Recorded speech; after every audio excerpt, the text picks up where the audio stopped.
Welcome to today's Explainer. We're jumping straight into one of the most unbelievable real-life rags to riches stories ever recorded. Seriously, this isn't just your standard work hard and get rich kind of tale. It is a profound masterclass in sheer raw human willpower and resilience.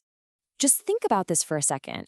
What if losing literally everything you have was the only way to achieve your wildest dreams? That exact question is the heartbeat of Chris Gardner's journey. He's a man who had to stare into the absolute abyss, experiencing the deepest levels of loss imaginable, before finally finding his triumph. Section 1, the beginning and struggle. So let's rewind and set the scene. It's 1981, San Francisco. Chris is living with his wife, Linda, and their young son, Christopher.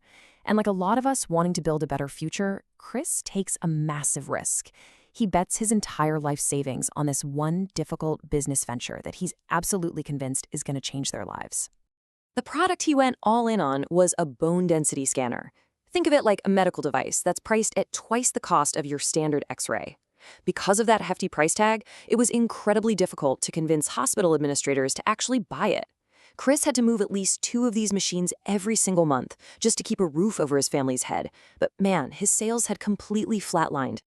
Every single day, Chris is living this agonizing split reality. On one hand, he's 2 months behind on rent, staring at boxes of unsold scanners, and dealing with constant arguments at home because Linda is out there working double shifts just to keep them afloat.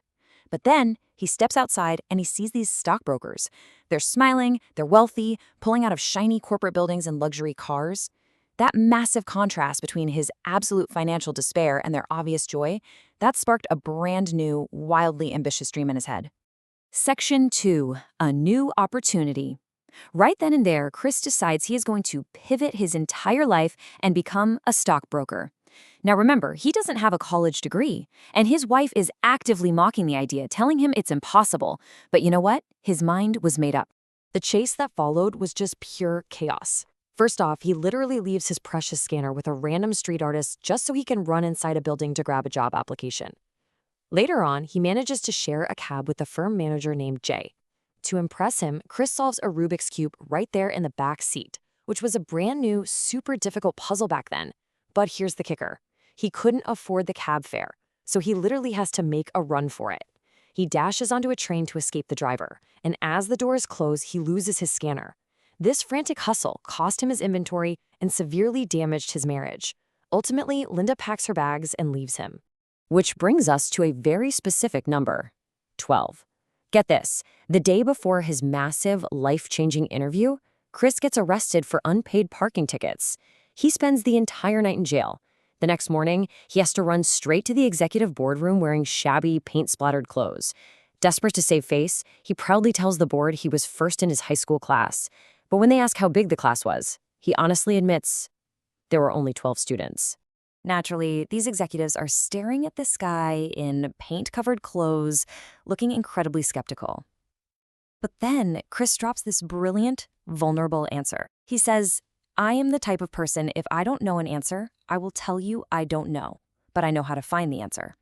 It was so deeply honest, and he followed it up with a quick, charming joke about not wearing a shirt. That completely won over the head of the company, Mr. Martin. Against all odds, Chris snagged a highly coveted internship. Section 3, a father's duty. Now, getting the internship was just step 1 of a brutal uphill battle. His main focus? Protecting Christopher. Chris fiercely refused to let his wife take his son away to New York. He was absolutely determined to raise his boy himself. But here is the massive catch to this incredible opportunity. The number 6. The internship program lasted for 6 grueling months. And guess what? It was completely unpaid. 6 months, $0. To make it even crazier, out of a whole room of hungry candidates, only one single person would get a full-time job at the end of it. Living out of a cheap motel with his son, Chris is under pressure that most of us can't even fathom. Yet he anchors himself by protecting his son's dreams. There's this incredibly powerful moment at a local basketball court where he tells his son, "Don't let anyone tell you that you can't fulfill your dreams, not even your father. If you want something, go get it." To survive this cutthroat competition, Chris had to become a machine. He developed this hyper-efficient, honestly punishing daily routine. First, he literally never hung up the phone receiver between calls, saving about 8 minutes a day. Second, he refused to drink water all day, just so he wouldn't waste time taking bathroom breaks. Third, he compressed 9 hours of work into just 6 hours. Why? Because he had to leave work early every single day to pick up Christopher from daycare.